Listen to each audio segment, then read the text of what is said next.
이제 어디까지 왔느냐, 이렇게 오솔길, 끝에 이제 시냇물 있는 쪽으로 왔네요. 그죠?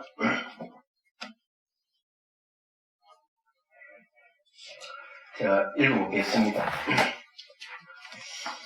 자, 집중 명상이여 징검다리 건너지고, 분석 명상이여 마음물이 맑고 밝아지길 있어요. 자,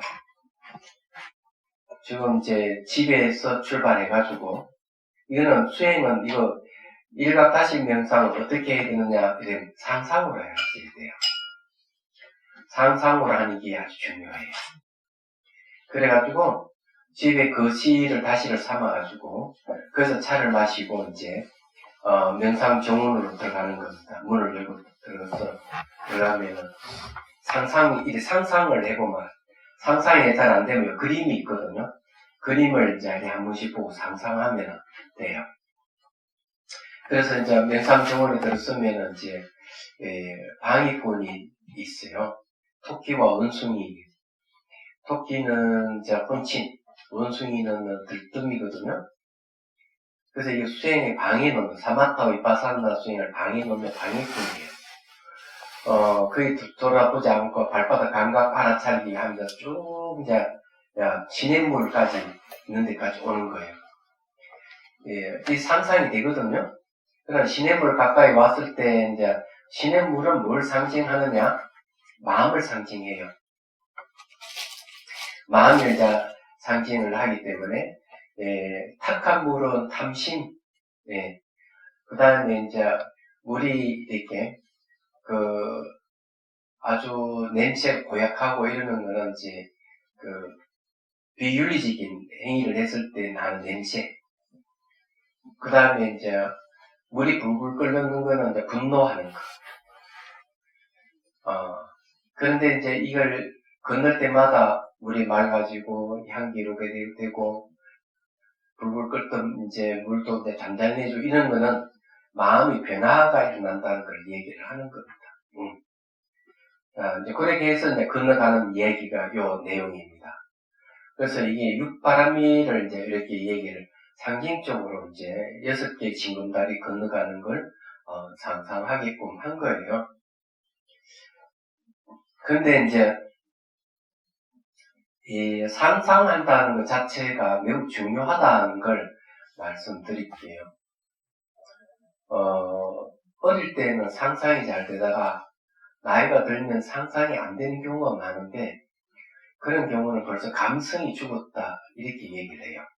감성이 너무 죽어버리면 상상이 잘 안 돼요. 그런 이 감성이 죽는 이유는 일이 너무 많고 번뇌망상 이래서 치이고 이러면 이 상상이 잘 안 되는 거예요. 그래서 이제 이 일각다식 명상하면서 계속 상상을 떠올리기 힘들고 이러지만은 일부러라도 상상을 하게 되면은 이제 다시 감성이 회복되고 그러거든요. 근데 아인슈타인은 뭐라고 얘기하는가 하면 이 상상이야말로 이 아이디어의 보고다 이렇게 얘기를 하죠. 그래서 이게 우리가 아이디어를 창출하고 이럴 때 이 상상이 필요한 거예요. 그분은 이제 우주의 잠재적 원리를 발견을 하게 된 것은 항상 상상 속에서 우주를 사유를 분석하고 이렇게 하고 실험을 했던 것이죠. 그래서 이 상상이 굉장히 중요합니다. 자, 그럼 이제 본문을 보면서 이제 공부를 해보죠. 오솔길 끝에는 시냇물이 흐릅니다. 시냇가에 앉아 차포를 펼치고 다포라 그래야죠. 다간과 명상 차자 등 차자를 마실 수 있게 차를 마실 수 있게 이미지를 시각하여 색향 및 감로차 마시기를 합니다. 색향 및 감로차가 목으로 넘어갈 때 시냇물 흐르듯이 상상합니다. 상상하는 시냇물이 마음임을 이해합니다. 자, 눈을 뜨고 시냇물을 봅니다. 자, 여기에 이제 이 색향 및 감로차 마시기를 여기서 왜 하느냐? 이렇게 하면 감로차 물이 마음이에요. 시냇물이. 그래서 이 시냇물이 라는 게 자기 마음이기 때문에 이렇게 하는 겁니다. 차물이 시냇물같이 쭉 흘러서 몸에 흡수될 때 몸과 마음이 반응을 하게 됩니다. 그때 그 반응하는 것을 이제 뭘로 보느냐 하는 거죠. 자, 여기 설명을 좀 해야 되겠네요.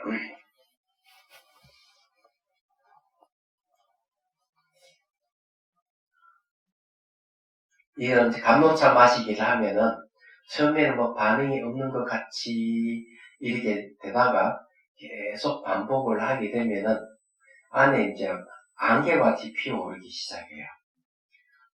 그러다가 이제 마치 속이 뻥 뚫린 같이 속이 비어지는 현상이 생겨요. 그렇게 되면은 몸이 아주 건강해지는 징조가 됩니다. 그런데 건강을 위해서 감로차 마시기를 하는 건 아닙니다. 사실은요. 지혜를 얻고 생산 문제를 해결하기 위해서 감로차 마시기를 하는 거거든요.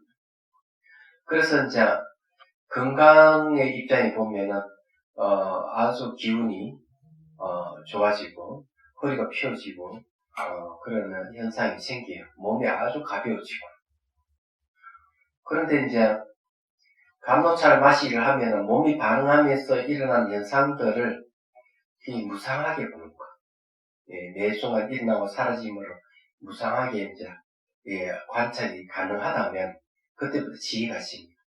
또 현상은 계속 변하면서 사라지고 생겼다 사라졌다 반복하거든요. 그래서 그 망함을 보게 되고 그러면은 현상이라고 하는 걸 만족스럽지 않는구나. 불만족스럽다는 걸 알게 돼요. 모든 현상은. 그럼 그것을 괴로움에 대한 지혜라고 하는 거예요. 그리고 이게 감로차 마시기에서 막 일어나는 현상이 불만족스러운 이것이 자기 뜻대로 이거 조절이 안 된다 하는 사실을 알게 돼요. 생긴 걸 사라지게 한다든지 사라지는 걸 생기게 한다든지 이게 안 된다는 사실을 알아요. 그럼 그걸 무아라고 얘기하는 겁니다. 그래서 이제 무상고 무아 이 세 가지 지혜가 이제 생기는 거죠. 이게 이제 감로차 마시기를 할 때 그렇게 하는 겁니다. 근데 이제 처음부터 무상고 무아를 못 보기 때문에 그냥 감로차 마시기를 시냇물 흐르듯이 물이 스며들듯이 이렇게만 하는 거예요. 하다 보면 이제 나중에 마음이 눈이 생기기 시작하고 눈을 감았는데도 이제 그런 현상이 보이기 시작하면은 별로 찰나 산매를 얻었던 거고 그다음 마음에 눈이 생긴 거예요. 그러면서 자세하게 이제 관찰이 가능하다.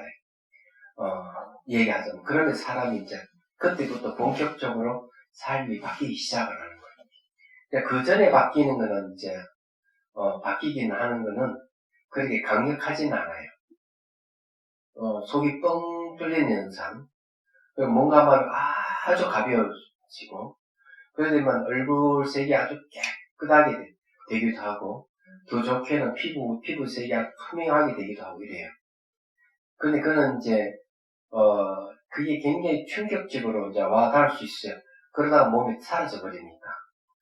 근데 그것이, 하나의 현상이기 때문에, 지혜가 생기는 것보다 훨씬 못한 거예요. 왜냐하면 그런 현상들이 지속되기가 어려워요. 얘기하자면.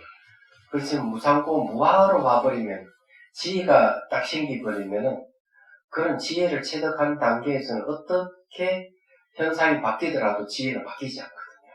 그래서 그게 중요한 건데, 사람은 지혜를 얻기보다는 몸에서 일어나는 현상을 너무 중요시하고 그렇습니다. 그래서 이제, 여기는 시냇물 흐른 데서는 이제, 이, 감로차 마시기를 하는 것은 이제, 그런 지혜를 얻기 위해서 하는 거예요. 얘기하자면. 그래서 자기 심리를 정리하고 지혜를 얻기 위해서 수행하고 그 다음에 이제 이 6개 징검다리를 건너갈 때 그 의미가 이제 남달라지는 거예요. 이게. 여기에서는 이제 상상으로만 이제 하니까 자, 그다음 123페이지 보십시오. 아담은 한옥 앞을 가로질러 흐르는 시냇을 건너는 6개 징검다리가 있습니다. 6개 징검다리를 건넙니다. 첫 번째 보시란 징검다리를 건널 때는 탐욕이 없어져 시냇물의 탁함이 점점 맑아진다. 이 마음이 맑아진다는 뜻이에요. 그래서 실제 이제 남에게 막 베풀고 이러면은 이게 좀 빵을 이렇게 가져오시 이것도 보시거든요. 이렇게 하면은 탐욕이 사라진다. 그래서 이제 탁한 물이 맑아지듯이 마음이 맑아지는 거예요. 두 번째, 지게라는 징검다리를 건널 때는 도덕성이 살아나 시냇물이 더러운 냄새가 향기로 살아납니다. 지계획하는 거는 경계개자, 개자는 경계개자인데 도덕성을 얘기한다. 그 지락하는 걸 붙든다는 거죠. 놓치지 않는다 이런 뜻이에요. 지킨다 이런 뜻이 있습니다.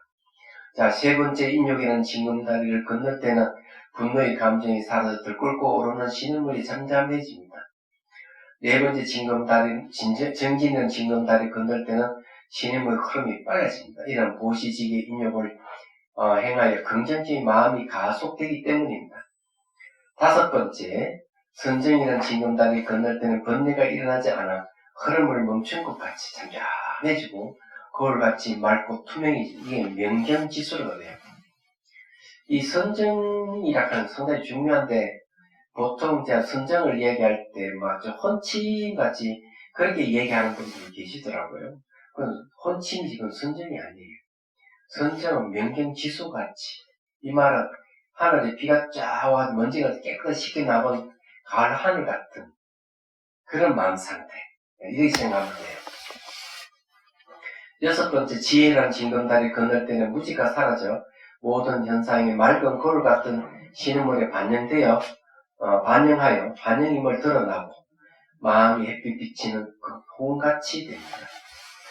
그래서 이게 시냇물에 비치는 것은 다 반영이듯이 보이고 들리는 이 세계도 좀 날고 오면은 견고한 게 아니고 시간이 흐르는 따라 계속 변하는 존재라는 거죠. 그래서 이 물에 비침이 반영되는 것 같다 이래 보는 겁니다. 그렇게 보는 걸 지혜라고 하는 거예요. 실체가 없는 지혜, 무상이라는 지혜, 현상이라고 하는 것은 너무나 허무하다, 변하니까. 서울 시내 재건축하는 데 몇 군데 있죠. 이제 오시가 시장이 됐으니까 재건축이 좀 활발해지지 않을까 이런 생각, 규제가 풀려가지고 재건축을 왜 하겠는데 날 거니까 재건축하는 거죠.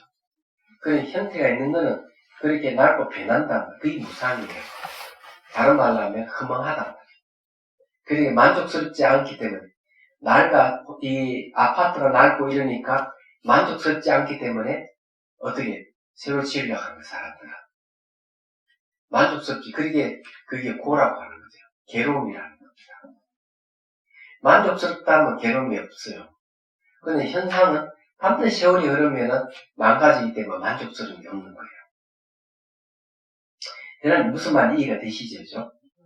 그래서 여러분들이 무상을 제대로 이해하려고 그러면은 제일 좋은 방법은 아끼는 물건을 깨트리는 게 가장 좋은 방법이에요. 그러나 무상을 확실히 알고 아깝다 하는 생각이 들면서 허망함을 알게 되죠. 그게 뭐겠어요? 노쇠끈은 던져도 안 깨지니까 그걸 하면 안 되고, 접시 같은 거, 고가에서 산 접시를 한 번씩 던져 깨트리면 허망함을 확실히 합니다. 그거 마찬가지 모든 것 형상이 있는 건 허망이에요. 물이 비친 여기에 반영되는 것 같은 것이죠. 그래서 이제 그 얘기를 하는 거죠. 근데 그런 건 자기 뜻대로 안 된다는 무아이기도 하고요. 자, 이와 같이 6개의 징검다리를 건너는 것은 마음의 본성을 드러내는 길입니다. 그래서 보이심을 내어 부어시지게 인력 정진 바람밀의 도움을 받아 사마타와 이파사나를 쌍수합니다. 사마타는 이제 이 선정 바람밀이고 이파사나는 지혜 바람밀입니다. 얘기하는 바람밀이라고 하는 말은 고토에서 벗어나다 이런 뜻이에요. 이쪽 언덕에서 저쪽 언덕을 건너가는 걸 바람밀이라고 그러거든요. 그래서 이 얘기를 하는 겁니다. 자, 여기 이제 자량도의 끝이네. 그러면 요거 명상을 할 때 어떻게 해야 되느냐. 상상으로 물이 바뀌어가는 것만 상상을 하시면 돼요. 그렇게 하다 보면은 뭘 알게 되는가 하면, 이런 식으로 마음을 바꾸고 가는구나. 수행을 하게 되면 이런 식으로 바뀌는구나 하는 이해가 오는 거죠. 일각다실명상의 특징은 수행하는 방법을 아는 걸 얘기해요. 수행하는 방법을 알고 그 다음에 그에 반영되는 자기 심리 현상을 체크하고 이러는 거거든요. 그래서 이게 9가지 뜻이 양이 있는데 간단하게 얘기하면 그런 거죠. 수행은 출발은 어디서 비롯되는가? 괴로움에서 출발한다. 그리고 이제 수행의 괴로움에서 죽음이라 하는 가장 큰 괴로움이다. 이걸 이제 알아야 되는 거죠. 그 다음에 수행 방향은 뭔가 하면 번뇌를 없애는 쪽에 이 괴로움을 일으키는 원인이 번뇌니까 번뇌를 없애는 것이 수행의 방향이다. 라는 거예요. 그 다음에 이제 수행의 목적지는 뭐냐? 이런 수행의 목적지는 죽지 않는 불사, 열반의 수행의 목적지다. 하는 거 아는 거죠. 그리고 이제 이런 과정을 거쳐서 명상하는 게 뭐냐? 그걸 이제 수행의 목적지에 도달하는 방법이다. 번뇌를 없애고 도달하는 방법이다. 이런 거예요. 그래 이것을 아는 게 일각다실 명상의 주된 목적이에요. 그걸 이제 간단하게 얘기해보죠. 자, 일각이라 하는 거는 일각다실 이거 하나의 깨달음이죠. 깨달음은 하나의 깨달음이에요. 2개도 없고 3개도 없어요. 그래 출발이 여기에서 이제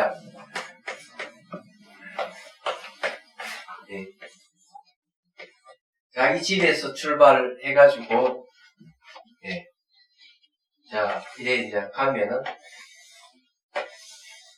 이래 이제 간단 말입니다. 여기에 이제 알아차림 명상 정문이거든요. 여 출발할 때 이제 여기에서 뭘 하는가 하면 죽음 명상을 하는 거죠.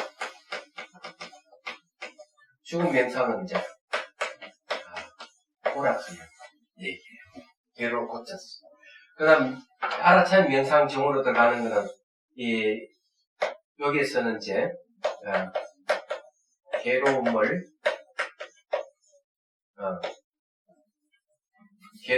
일으키는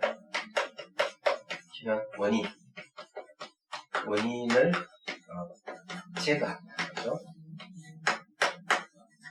자, 괴로움을 일으키는 원인이 이제 바로 번뇌입니다. 번뇌는 그게 기본적으로 탐욕이고 성내는 거고 어리석음이에요. 그럼 요거는 이제 뭐가 되는가 하면은 집이 되겠어요. 집은 이제 괴로움의 원인이 되는 것이.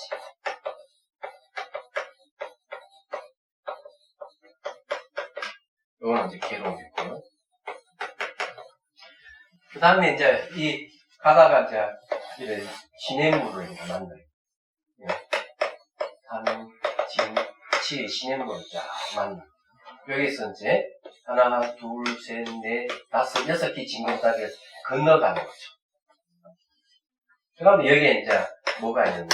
차나무 숲이 있고, 여기에서 이제, 뭘 이제, 사유 통찰의 명상정을.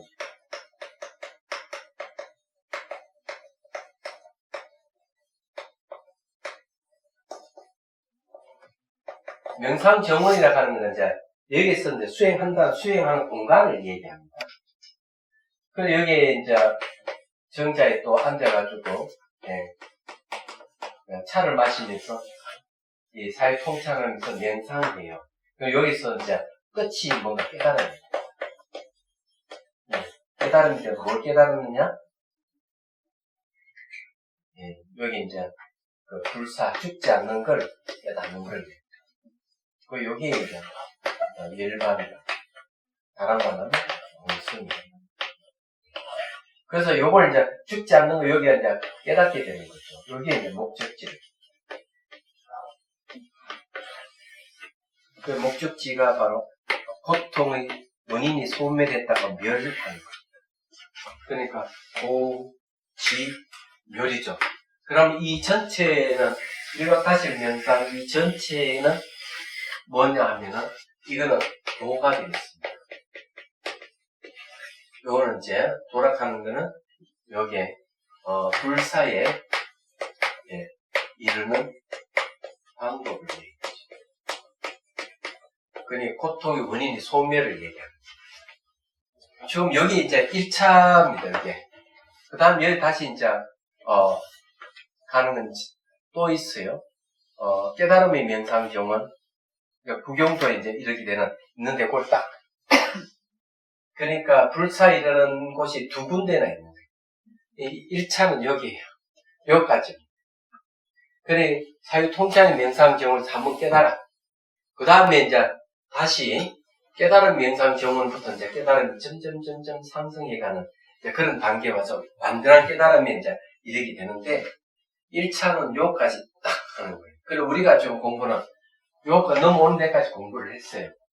그래 우리가 뭘 했는가 하면 여기서 죽음 명상하고 극기 명상하고 이제 여기에서 이제 건너기 전에 감노차 마시기,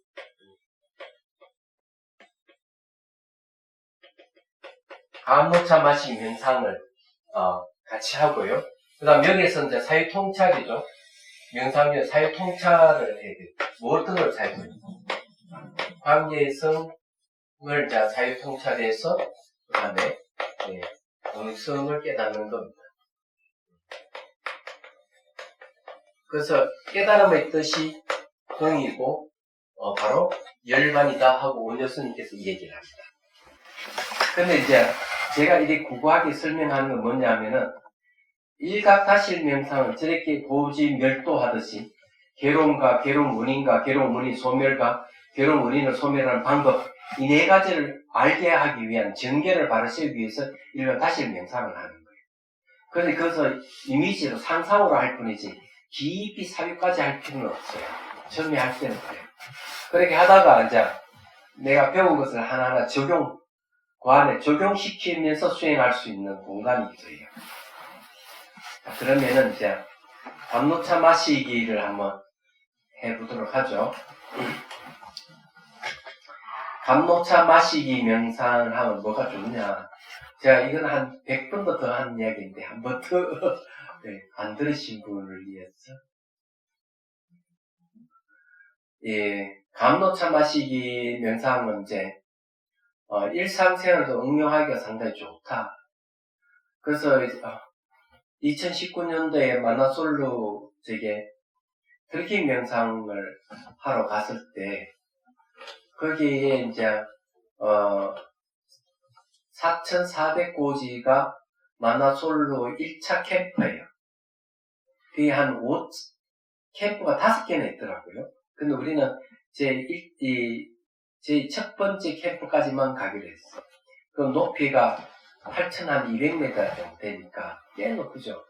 그리고 우리는 그게 마나솔루를 정복하러 간 게 아니기 때문에 갔다 내려와가지고 그 다음날 다시 출발해가지고 한 3시간 걸어서 마을에 도착해가서 하루 쉬고 그 다음에 다시 출발해가지고 달람살라라 하는 그 지명이 또 있어요.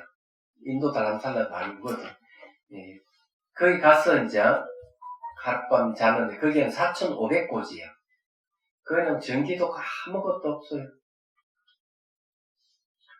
그런데 새벽에 그 다음날 새벽에 5,100m의 고지를 넘어가야 되는데 문제는 세 사람이 벌써 이 목소리가 지금 목소리가 잘 안 나오듯이 목소리가 안 나온 거예요.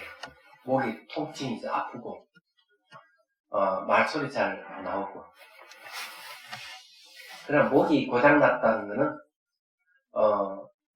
면역력이 떨어졌다는 얘기예요. 그래서 가르쳐 준 게 그날 이제 같이 명상을 한 것이 감노차 마시기 명상을. 차를 이렇게 마시면은 상상의 차를 마시죠. 그러면 차가 이게 상상의 차물이 목을 거쳐서 내려가가지고 이제 몸을 흡수되는 걸 상상하는 거죠. 그래서 여기는 다른 거 하면 상상으로만 해야 돼요. 시냇물 흐르듯이 차물이 색향미 차물이 시냇물 흐르듯이 흘러가는 걸 상상하고 그 다음 머리에 물이 스며들듯이 상상하고 그 다음에 이제 그렇게 하고 내일 이제 새벽에 3시에 끝날 때 이제 스틱을 찍고 5,100m를 넘어가는데 그때도 이제 계속 이걸 이 감로차 마시기를 하라고 얘기했어. 해도 뜨지는 깜깜한 밤에 이제 출발을 하는 거예요.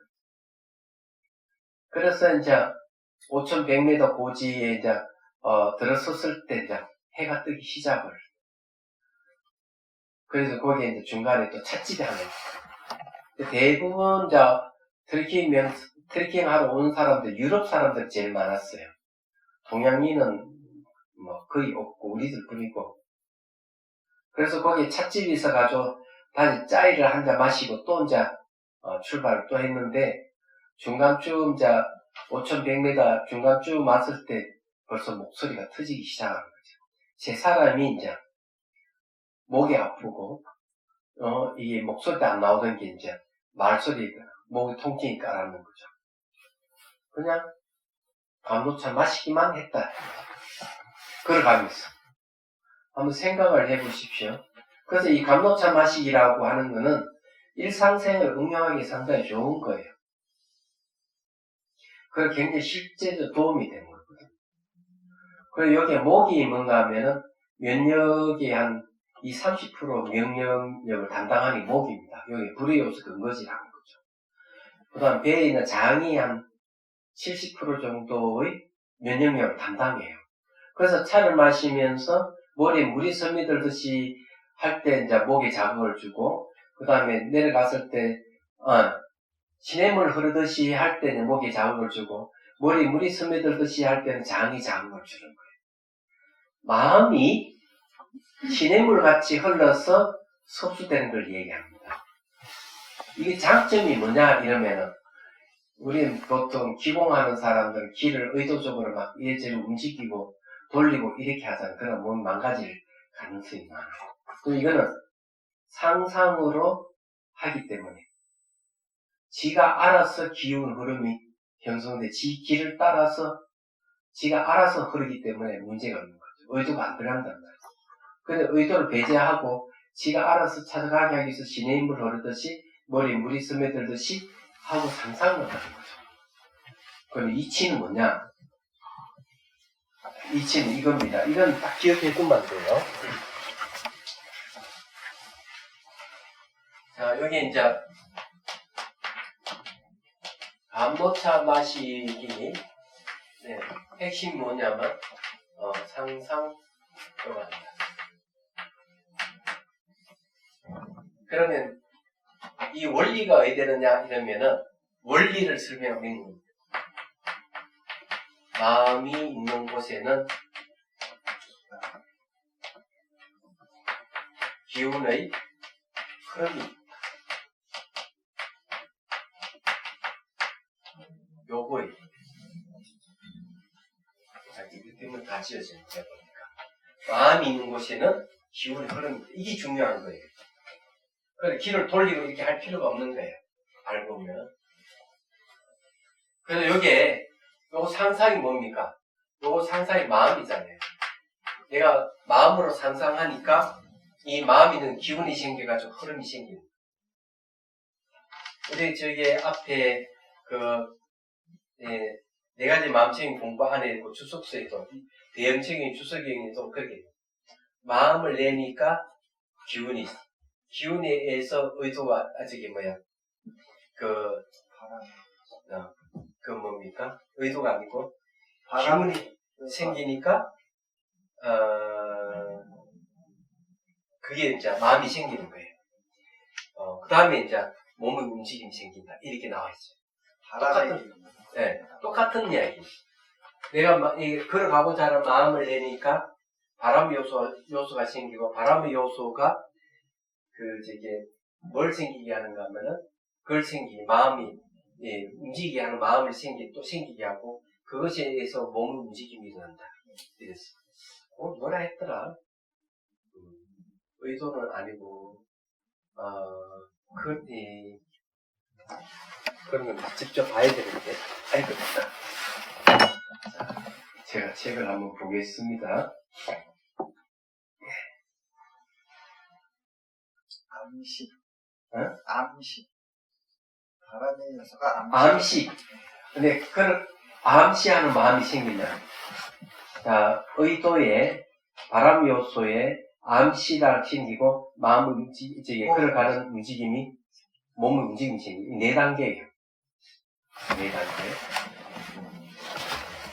자, 여기에서 얘기하면, 내가 상상하잖아요? 상상이 첫 번째. 두 번째는 이제 바람의 요소.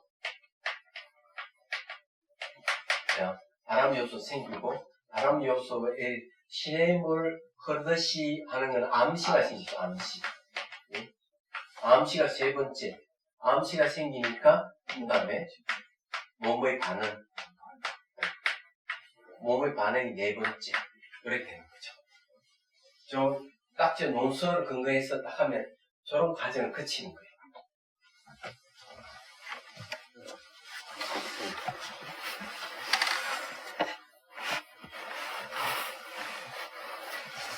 이 바람의 요소라 하는 것은 뭘, 기운을 얘기하는데, 기운.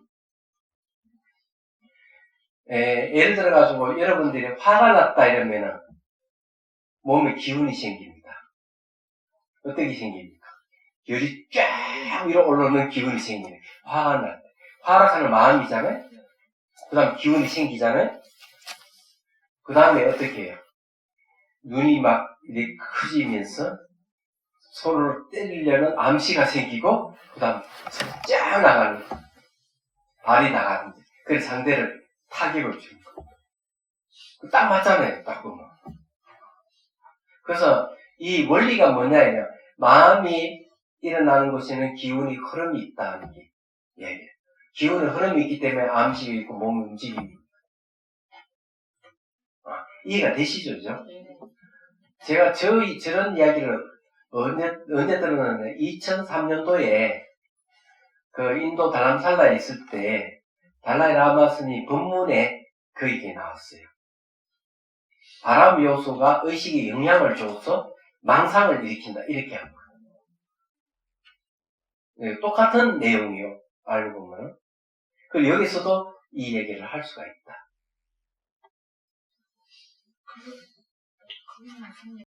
제가 저번 주에도 드렸더라고요. 그러면은 그 자기가 주어진 일이 있잖아요. 네. 그 일에도 그 과정을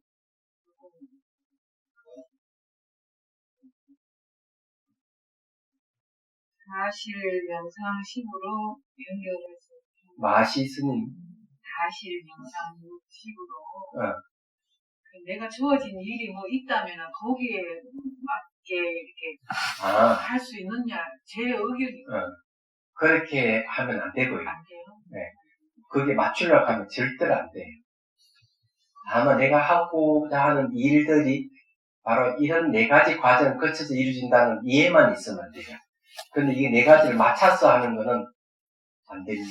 수행이 안 돼요. 수행이 안 될 뿐만 아니라 일 다 망쳐버려요. 얘기하죠. 과정이 이런 과정을 거쳐서 이렇게 이루어지는 걸 이해하면 돼요. 저는 자연스럽게 일어나는 현상이기 때문에 자연스럽게 일어나는 현상을 인위적으로 바꾸는 순간 아무것도 안 돼요. 예. 그래서 모든 행위는 모든 행위는 뭐가 일어나느냐, 의도가 일어나고 난 다음에 행위가 일어난다. 이렇게 돼 있어요. 저희 경제는 그래요. 의도가 일어난 다음에 행위가 일어난다. 의도는 원인이고 행위는 결과잖아요. 근데 논술에서는 2단계보다는 4단계로 저렇게 설명을 하는 거죠. 나가면. 이해가 되시죠? 이런 거는 상당히 고급 정보에, 수행의 고급 정보에 속합니다. 제가 보기에는, 혹시 제 강의가 좀 이질적이 들리지 않아요? 다른 때 듣지 못한 얘기를 듣게 되죠? 예? 과연 이것이 나쁜 것일까, 좋을 것일까? 저도 어제 제가 우연히 TV 보다가 이런 얘기를 하는 거예요. 뭐라고 했냐면, 지혜는 빌리는 것이다. 네. 다른 사람 지혜를 빌리는 것이 인문학이다. 이렇게 얘기해요. 얘기하자면. 그러면서 뭐라고 얘기하는가, 그 얘기도 깜짝 놀랐어요. 야, 이 사람 통찰력이 있구나. 무슨 얘기를 하는가 하면, 공감하는 것, 누구나 다 공감하는 것은, 그래, 맞아. 하고 끄떡끄떡 공감하는 것은, 사실은 경험이 부족하다는 거지. 많이 아는 게 아니다. 그러면서 뭘 하는가 하면, 이질적인 것을 받아들일 때, 예, 지식의 지평이 넓어지고 시야가 넓어진다. 이질적인 것. 누구는 다 공감할 수 있는 것은 폭이 좁다는 거지. 얘기해서 이 사람은 그런 얘기를 하고 흡생고 맞구나 하는 생각을 했어요. 왜냐하면 누구나 다 아는 것은 사실 재미가 없는 거지. 그래 맞아 하고 말잖아. 그죠? 근데 내가 그 지성의 지평을 넓히려 그러면 이질적인 것을 받아들일 수가 있어야 돼요. 그런 분야가 어디 있느냐. 대개 이제 문화를 얘기하면은 그분 이야기는 자기의 이질적인 문화를 얘기할 때는 어디를 얘기를 하는가 하면은 인도 상당히 일찍 문화. 그 다음에 또 하나는 페르시아 부분 어딘가 하면 저게 파키스탄이나 그쪽 지방주의. 또 하나는 그 사람들은 태국 이렇게 이제 얘기를 하는데 저는 이때까지 이질적인 문화의 세계는 티벳이었어요. 티벳, 인도 이쪽이에요. 굉장히 이질적인 쪽이하고 사고방식도 다르고. 그런데 우리가 일상생활에서 멀리 가지 않고 이질적인 걸 받아들일 수 있는 곳은 바로 명상하는 곳이에요. 명상은 우리 일상생활에 굉장히 이질적인 것이. 명상 용어 자체가 낯선 거죠. 얘기하죠. 그래서 명상에 대한 그 용어를 잘 소화하고 있다 그러면 벌써 이게 지성의 지평이 넓혀져 있다는 거죠. 다른 사람은 알지 못하는 영역을 지금 알고 있다고 하면 틀림없는 거죠. 그러면은 이 명상에 관계되는 정보를 누가 많이 갖고 있느냐 하는 게 상당히 중요한 얘기하죠. 그래서 이제 보면 제 강의는 상당히 어렵다 다들 얘기해요. 어렵다 하는 부분은 두 가지 이유가 있는. 하나는 전문 지식을 요한다는 게 하나 있고, 또 하나는 뭔가 매주 이질적인 것이다. 그래서 어렵게 느낄 수가 있겠다 이런 생각을 해요. 그래서 지금 제가 이야기하는 한 번도 여러분 듣지 못한 얘기를 한다 하는 거는 괜히 이질적인 부분이에요. 얘기하자면. 그래서 어떻게 보면은 여러분들이 호기심을 가질 만한 분야라는 얘기기도 해요. 근데 그런 건 인식을 못하면 아이고 어려워. 아이고 거기는 뭐 나오고 싶지 않아. 이런 마음을 낼 때는 좋은 기회를 놓치는 것이죠. 얘기하자면 그런 거. 제가 이제 다른 사람들보다는 그래도 처음 들어보는 이야기를 많이 할 겁니다. 제가 그래도 이제 오래 공부를 많이 했기 때문에.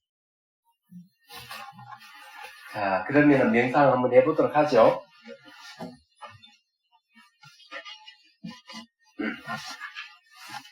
찻잔 다 준비됐죠?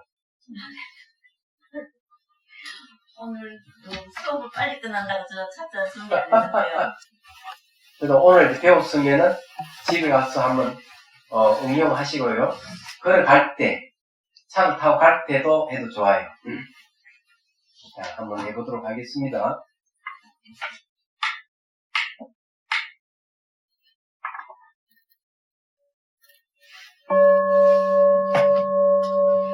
자, 이제 숨을 들이쉬고 내쉬고 내쉴 때 어깨 힘을 빼고요.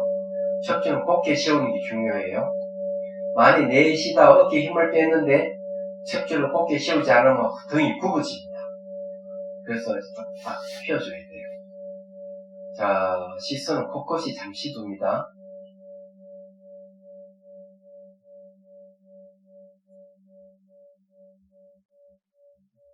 자, 앞에 찻잔을 보고요. 자, 손으로 잡습니다. 자, 잡고 뒷가를 보고 향기를 맡고 한번 마시. 자, 색향기를 기억하기 위해서 다시 한 번 더 마십니다.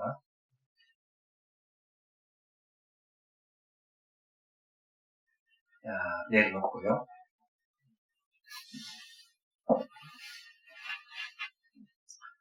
자, 눈을 감고, 자, 눈앞에 차상을 떠올립니다. 거기에 이제 다관과 명상 찻잔이 놓여있는 걸 상상합니다. 상상한다는 거는 여러 가지 이제 좋은 점들이 있어요. 집중도 키우고, 마음의 눈, 심안을 여는 데 아주 좋은 방법이에요. 자, 그러고는 이제 상상 속에서 차 뚜껑을 열고, 자기가 좋아하는 차를 넣고, 뜨거운 물을 부어주세요. 자, 일단 뚜껑을 닫고, 차를 쭉 뽑아냅니다. 상상 속에서. 자, 그 다음에는 찻잔을 잡고, 자, 들고 마십니다. 빛깔을 보고, 하고 향기를 맡고요. 자, 맛을 음미하면서 마십니다. 차물이 목을 통과해 쭉 흘러들어가는 걸 상상하십시오. 시냇물 흐르듯이 폭포가 떨어지듯이 쭉 상상을 하면서 차를 마십니다. 자, 그래서 계속 이제 마십니다.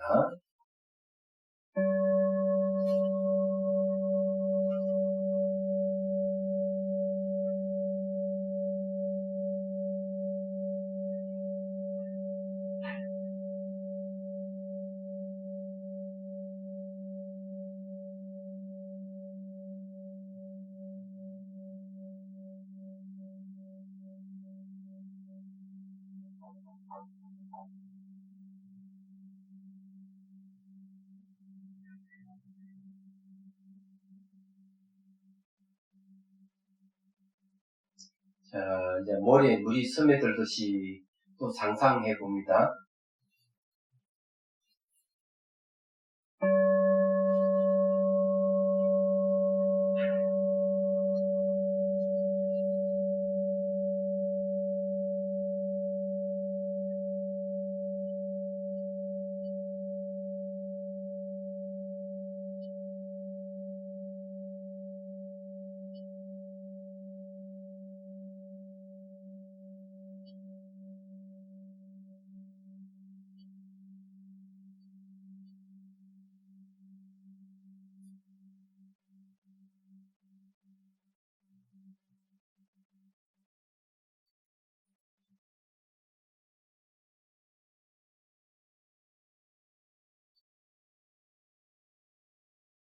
자, 이제 상상의 찻잔을 내려놓고, 자, 숨을 들이쉬고, 내쉽니다. 내쉴 때 눈을 뜹니다. 자, 앞에 있는 찻잔을 잡고요. 차를 마십니다.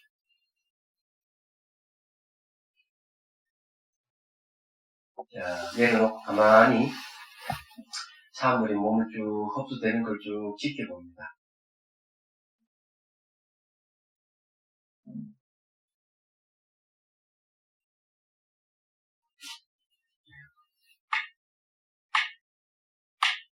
좋습니다.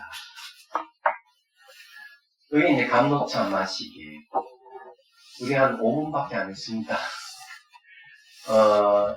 시간을 얼마 정도 하는 게 좋을까 하는 게 있어요. 처음에 할 때는 한 3분에서 한 5분 정도 하고요. 그러면 초보자 기준점은 10분 정도는 해야 됩니다. 10분, 10분, 10분 자주 하면 자주 할수 좋아요.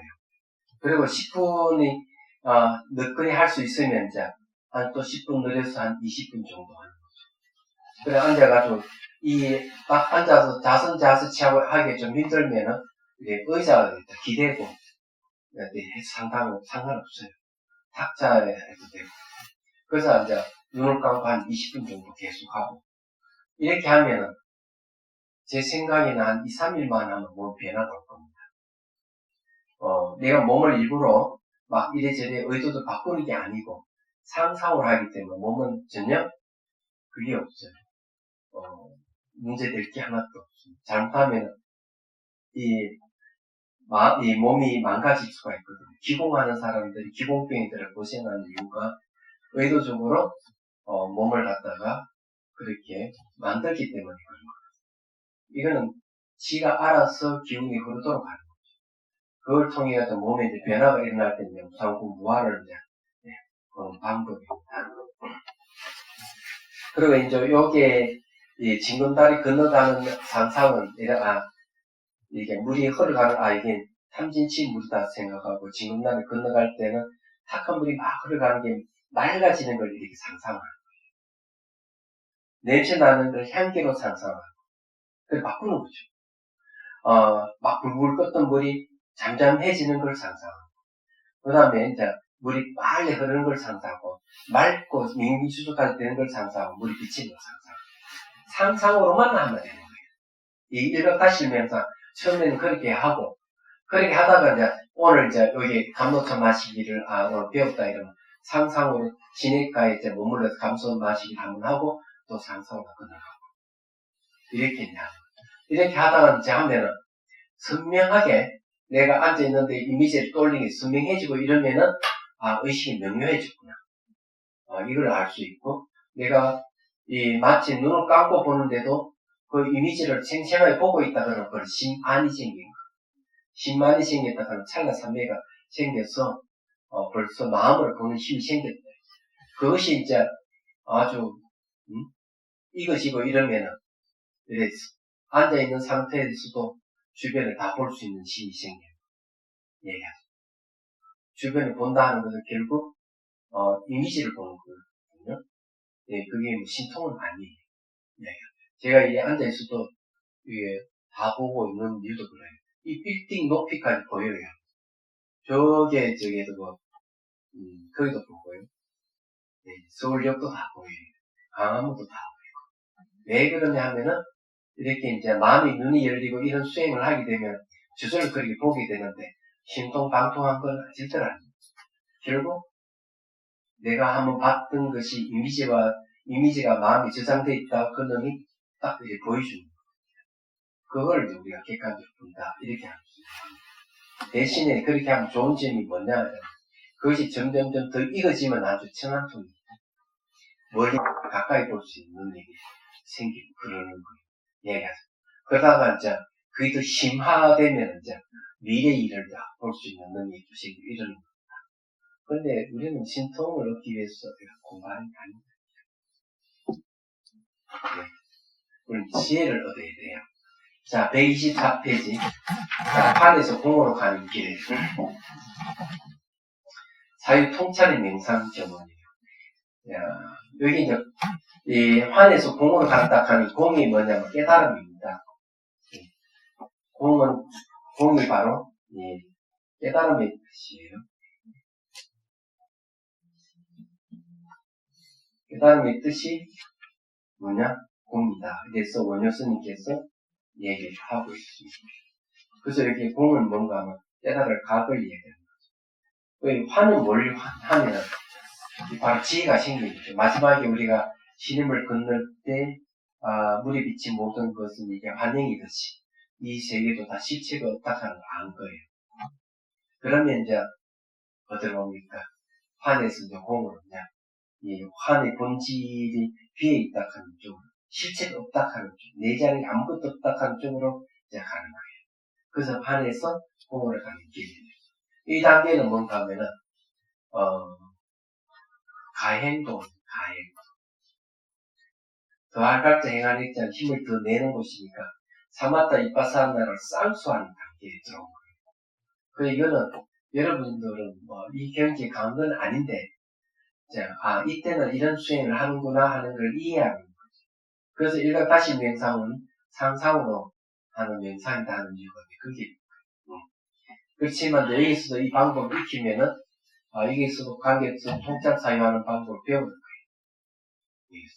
그래서 나중에 이제 여러분 수행을 익으시면 이제 실질적으로 이제 이 사유 통찰한 힘이 수행에서 발휘해서 기타를 어떻게 할 수 있는가. 우선 사유 통찰에 대한 사유하는 것 통찰에 대한 이야기를 좀 하죠.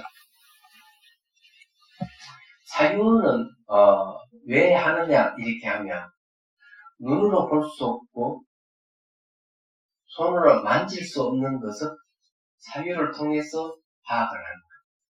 그걸 추리라고 쓰죠. 이야기하자면. 그러면은 인간은 어떤 능력이 있는가 하는 게 있어요. 인간은 아무것도 없는 없을 무나 허공도 인식해요.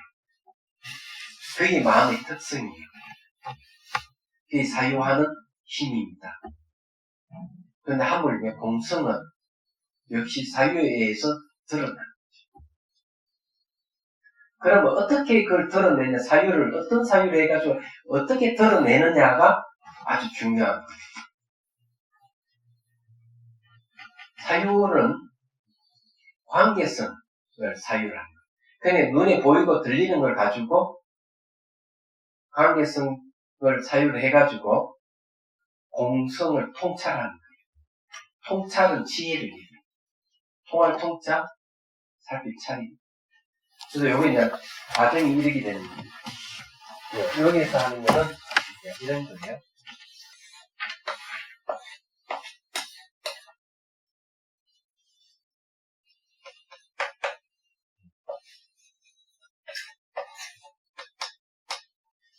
이거 할 필요도 없는데. 나무에 딱 앉아가지고 사유를 해, 사유. 사유는 뭔가 하면은, 이건 차나무인데, 예? 이 차나무예요. 차나무 잎이죠. 우리 이제 여기서 차를 한 잔 마셔. 차를 마시고 차와 관계되는 혀, 미각 의식, 차물, 이건 이제 이것이 삼자가 합쳐서 맛이 일어난다.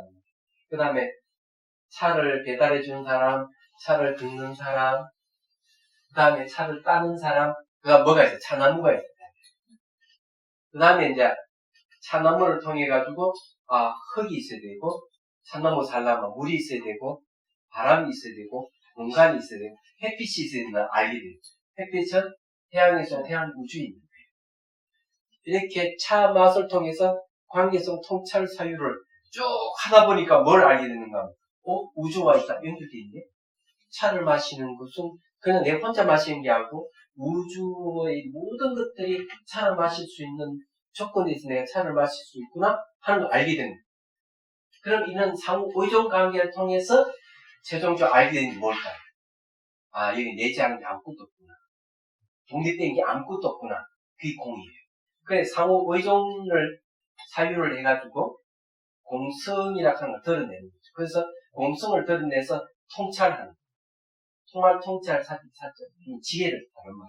통찰은 지혜 다른 데. 그 공을 드러내는 데 있어요. 그 최종적에는 자, 공에 들어갈 때는 어떻게 하느냐. 자, 이 처음에는 사유죠. 사유를 해가지고, 상호 의존이죠. 상호 의존이 드러나잖아요. 그럼 사유 의존을 통해서, 자, 공이 드러나죠. 자, 여기에 상호 의존하는 거는 사유로서 알 수 있는데, 공을 아는 건 뭘로 알 수 있을까? 공이 드러났어. 그럼 공성을 들어가려면 왜 되냐? 이건 직관을 해요.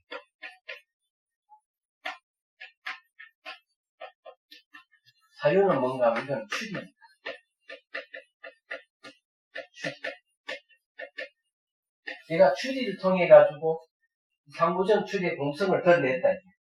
안 보이던 누가 도둑질 해간지 모르는 그 도둑놈을 하나를 이렇게 근거를 잡아가지고 결국 잡아내잖아요. 공이란 도둑놈 잡아냈어. 잡아냈다면은 어떻게 해야 되나? 직접 탁 잡아야 되잖아요. 그죠? 탁 잡는 게 뭔가 직관이. 직관을 통해서 공성을 들어가요. 그러면 여기서 뭐가 일어나느냐? 깨달음이. 깨달음 각자. 과정이 이렇게 돼 있어. 이해가 되시죠? 그죠? 그래서 이 사유 통찰은, 하는 이유가 그런 거예요. 자, 예를 들어가지고, 사유를 계속 하면은, 하면 할수록 깊어져요. 사유. 그리고 두 번째는 해체시키는 거죠. 사유 특징이 뭔가 하면 해체시키고 본질을 드러내는 게 사유의 특징이에요. 그래서 미국 북부에는 눈이 오면은 전선이 자주 끊어진대. 눈이 이렇게 물을 먹은 눈이 전선의 사이가 무게가 전선이 끊어집니다. 그래서 이제 회의를 해가 어떻게 하면 눈을 털어낼까 회의를 했는데 몇 시간을 해도 뼈쪽은 수가 없는 거야. 그래서 한 사람이, 에라이, 고음을 훈련시켜가지고 전봇대를 흔들면은 눈이 떨어지지 않을까. 다른 사람이 또 맞다고. 그래, 고음을 훈련시키려면 꿀단지를 전봇대 위에 올려놔야 되지. 예. 그러면 꿀단지를 전봇대 위에 놓으려면 뭐가 필요하지? 헬리콥터가 필요하지. 이게 각자 한마디씩 했는데 해답이 나와버렸어. 그러면 헬리콥터 동원해서 한번 싹 지나가면 눈 다 틀려버리지 않느냐는 거지. 그렇잖아요? 잘 알다시피 강원도의 그걸 딸 때, 호두를 딸 때는 인력이 부족하니까 헬리콥터를 동원해가지고 한번 동원하면 한 300만원, 내지 500만원 든다요. 그건 사람 인력을 써도 그만 돈 든대요. 한번 싹 지나가면 우두두두 다 떨어져.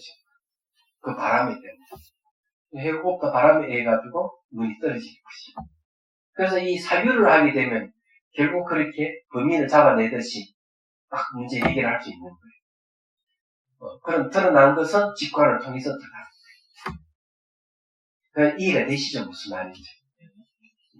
그래서 여기에 이제 내용이 이제 이 환에서 공으로 가는 길 내용을 이제 다음 시간에 이제 공부를 하도록 하겠습니다. 오늘은 일부러 30분 땡겨서 그래도 1시간 했어요. 다음 시간에는 1시간 반에, 1시 반에 정시하겠습니다.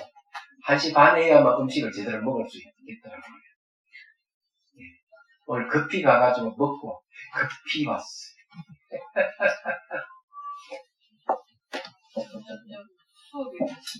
예. 질문, 그래도 시간 좀 있으면 질문해도 됩니다.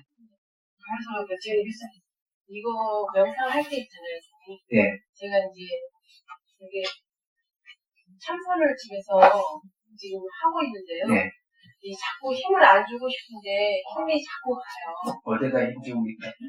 그러니까 힘을 안 주려고 노력하는데 힘이 들어가요, 몸에. 힘이 들어가니까 힘이 들어가니까 기가. 힘 주면 절대로 안 됩니다. 왜 그러면 몸에 힘을 주면은 거기에 뭐가 생기는 망상이 생겨요. 왜냐하면 힘을 주면 기운이 생기기 때문에 그 기운이 바람 요소 의식 영향을 줘요. 그래서 망상이 생길 가능성이 많아요. 그럼 힘 주고 있으면 금방 얘기했잖아. 얼굴을 이렇게 열이 오른다. 이런 게 이제 일어나는 일을 그런 절대로 힘 주면 안 돼요. 그래서 그거를 이제 제가 이제 설명상 하면서 그거를 시도를 해봤거든요.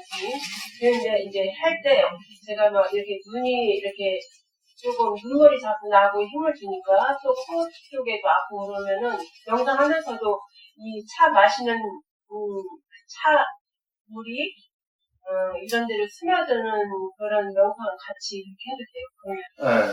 그거 할 때 힘을 빼는 훈련을 해야 돼요. 그러면 힘을 빼는 훈련은 어떤가? 어깨 힘 빼는 거죠. 숨을 이렇게 들으시고 내쉴 때 어깨 힘을 빼는 거죠. 척추는 곧게 세우고. 계속 이 훈련을 하면 몸에 힘을 안 주게 돼 있어요. 몸에 힘 주면은 힘 준 곳이 나중에 문제가 생길 수가 있어요. 딱딱이 굳어지거나 통증이 올 수도 있어요. 그래서 수행할 때는 무조건 몸에 힘 주면 안 되는 거예요. 그래서 지금 제가 하는 방법은 그러시고 내쉴 때 어깨 힘 빼고 척추는 곧게 세워주고 시선을 곳곳이 그냥 두는 거죠. 힘 주지 않는 방법이에요. 이렇게 이제 한 30초 정도 이렇게 하고 난데 이게 코끝에 이제 시선을 두는 방법이 이제 순간 집중입니다. 그러고 이제 본격적으로 수행이 들어가는 거죠. 얘기하자면. 이 참명상은 다 그런 식으로 하는 거예요. 그래 끝날 때도 이제 숨을 들이쉬고 내쉬면서 눈을 뜨는 거. 이렇게 해가 계속 어깨에 힘을 빼면 온몸에 힘이 빠지게 돼 있어요. 그래서 어깨에 힘 빼는 훈련부터 하셔야 돼요. 그리고 몸에 힘이 들어가는 순간부터 화두를 들어도 화두가 안 잡힙니다. 마음이 자꾸 줄어요. 그래서 실패 거의 120% 실패해봅니다. 화두 참고하는데도 안 돼요. 예. 그래서 이게 몸에 힘 주면 안 됩니다. 그 힘 빼는 훈련을 하시죠.